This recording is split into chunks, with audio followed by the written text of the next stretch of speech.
Glynnis Bernier-Clarke. I am from Indiana University Southeast, and I'm an English double concentration in literature and writing with a Spanish minor. Today I'm going to be presenting effects of the butterflies, the retelling of historical trauma through literature.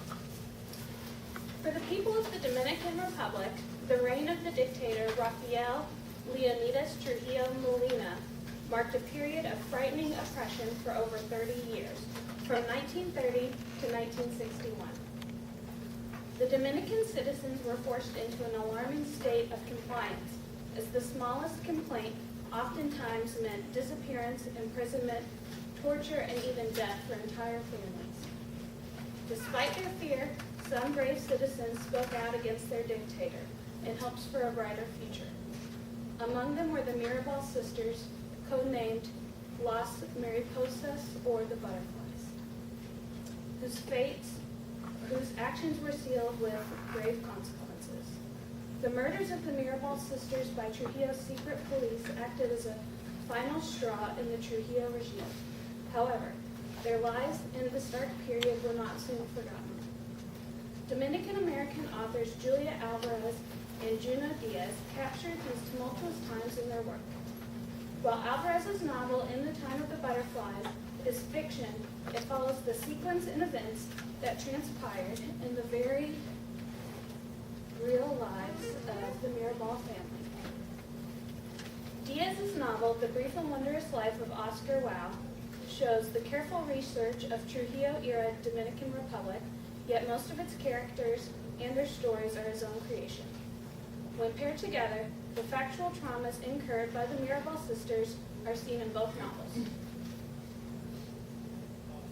In the Time of the Butterflies and The Brief and Wondrous Life of Oscar Wilde could both be called works of historiographic metafiction, a term coined by Linda Hutchin in her book, A Poetics of Postmodernism, meaning well-known and popular novels which are both intensely self-reflexive and yet paradoxically also lay claim to historical events and personages.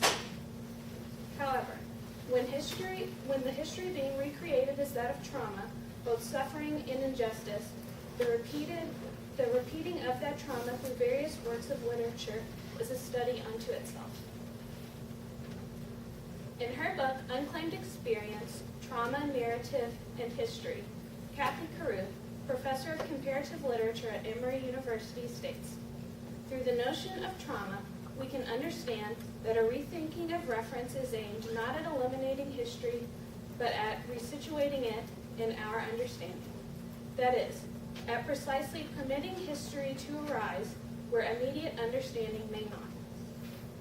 Through history, authors have labored to rework trauma in an effort to give greater understanding and broader knowledge of traumatic experience to those who have lived through it, as well as those who come to know it. In the course of understanding trauma, we learn to accept life's tragedies, to grow from them, and to give reference to the struggles of the past. In looking at the works of both Díaz and Alvarez, it is imperative to first look at the dictator Trujillo himself. His life, his actions, and his influence over the Dominican Republic and its people. As a result of authoritarian rule in Latin America and the Caribbean, the United States Marine Corps occupied the Dominican Republic from 1916 to 1924. Trujillo's family was of little note or wealth. He saw the military as a way to further his own power, ambition, and financial status. He joined the Marine-sponsored National Guard and rose through the ranks. This climb is highlighted early in the Time of the Butterflies. Alvarez writes, Trujillo became president in a sneaky way. First he was in the army, and all the people who were above him kept disappearing, until he was the one right below the head of the whole armed forces. In this underhanded way, he eventually overtook the presidency. After taking power, he enforced a harsh and unrelenting military rule. Trujillo used matriarchal and family values as a strategic manipulation to gain the support of the Dominican Republic's elite families and appear compassionate to his people. He preyed upon the importance of the family unit in the Hispanic culture in order to gain popularity and conceal corruption. This gave Dominicans, especially Dominican women, a false sense of security in Trujillo and his government. It was perhaps this pretense of valuing women, mothers, and families that shocked and angered the Dominican people the most once the Mirabal sisters had been murdered.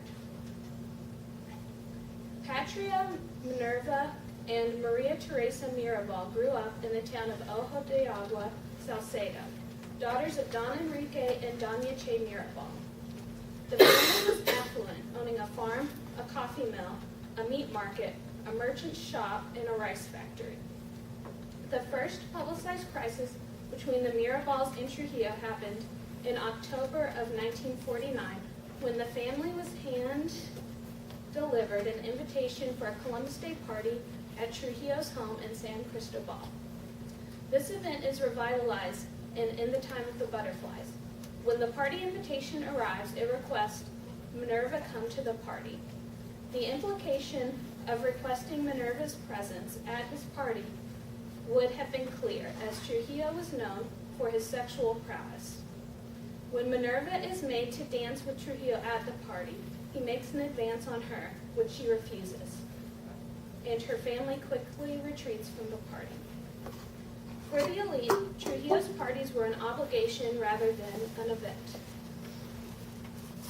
The responsibility for attending, as well as the fallout for the slightest blunder at these parties, is also detailed in the brief and wondrous life of Oscar Wilde. The character Dr. Abelard Louis Cabral was a distinguished man of his time and the father of 3 daughters. His oldest daughter, Jacqueline, was known for her beauty and intelligence, much like the young Minerva Mirabal. He receives an invitation for a Trujillo's Independence Day party. It specifically asks to bring his daughter. Although he refuses to do so, pretending his wife is sick and his daughter is attending her. Both fathers are punished through imprisonment and torture for not freely handing over their daughters to Trujillo. Abelard spends years in prison and eventually dies, while Don Enrique is tortured for several weeks and then released, a shell of his former self. He is weak and dies a few years later. After Don Enrique's death, his daughters become active in the rebellion against Trujillo. In doing so, they gain notoriety, and both they and their husbands spend time in prison. The sisters' popularity threatened Trujillo, and eventually he had them murdered for it. Each of them leaving behind children to be raised as orphans. Destruction of the Dominican family. A destruction of the Dominican family. In both Díaz and Alvarez's novels, the culmination of violence transpires viciously enacted in a Dominican sugarcane field. As such, the sugarcane field, which should be a symbol of prosperity in any Caribbean nation, becomes a symbol of malevolence, brutality, and isolation, as it did in reality for the Mirabal sisters in their quest for Dominican prosperity and freedom.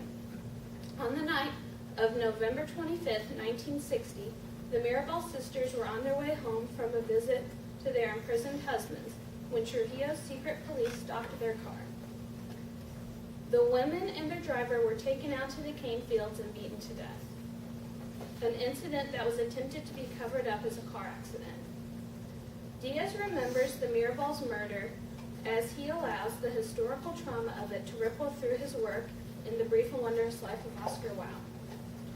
Belly is the youngest daughter of Abelard, the only surviving member of his family. Her father was imprisoned before her birth, and her mother and sisters soon perished.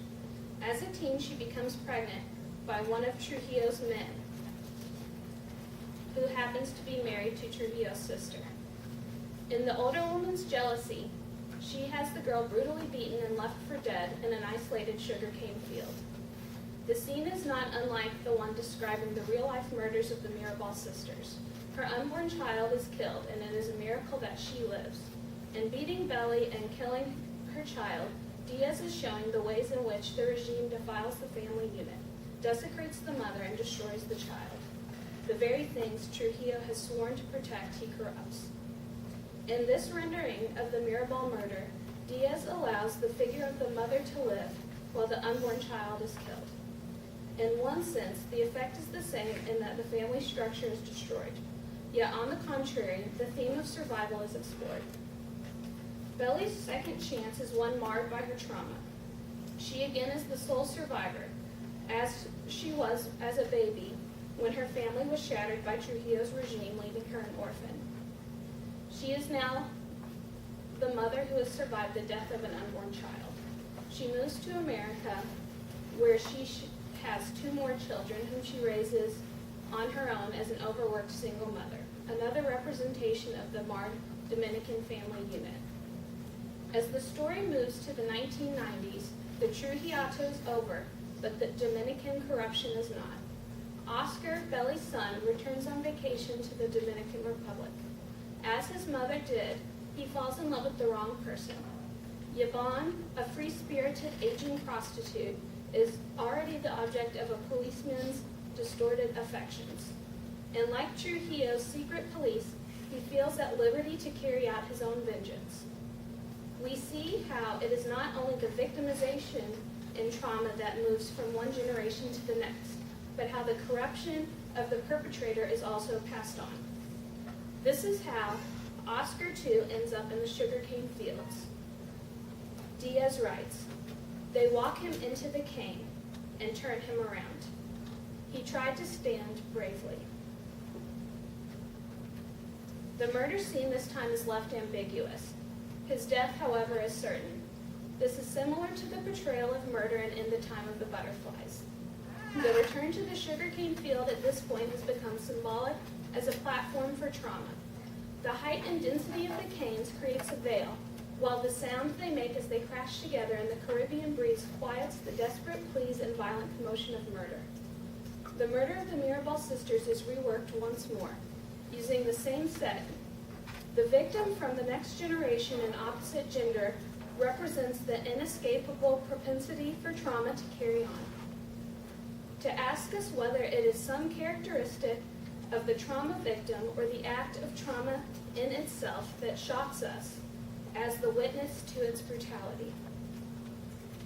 In these works of literature, a trauma is relived and remembered. The trauma of a country, the trauma of oppression and repression. The trauma of a murder, its victims alone in a sugarcane field without justice and without hope.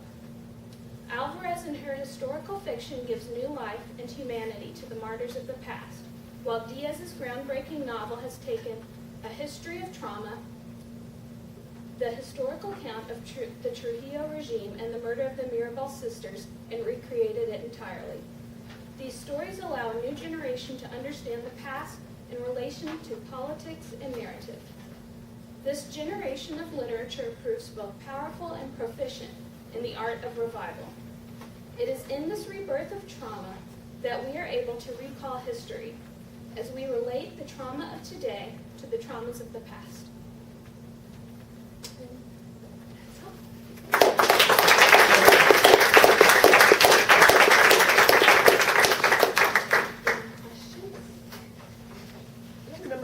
That Oscar's mom is still living when he's killed? Yes. So once again, she's the again. last remaining? Okay. So it isn't simply the trauma of the sugarcane field, but also the trauma of the family. Thank you. Any other questions? Okay, well, thank you. We have time, right? Yeah, Yeah, we okay, definitely so, have time. Okay, I'm not familiar with either of those poets. I thought it was really enlightening and interesting. I wondered how you came to this topic and where you began to see the pattern and infection of the sugarcane fields. Well, I'm at the end of my 3rd year in undergrad, and I read The Brief and Wondrous Life of Oscar Wilde my first semester of my first year. And it immediately became my favorite book. I've read everything Díaz has written since then. And during the fall semester of this year, I took a trauma literature course and decided to write about the trauma in Díaz's novel. And in doing so, a footnote in the novel about the Mirabal sisters, which is the only mention of them in his novel, stuck out to me, and I decided to research them. And in doing so, I came across Alvarez's work, and I read that over the Christmas break and started seeing all these patterns in the two novels and the two stories. So I decided to continue the piece I had done for the trauma class, and I have written, I've been writing my senior thesis, and so this is sort of a compression of that much longer paper. It's really well done, and I appreciate the visual imagery. Thank you. I don't know if they're part of your paper or not, maybe you created it for the presentation, but it Yes. really was very nice. Thank you. Anyone else?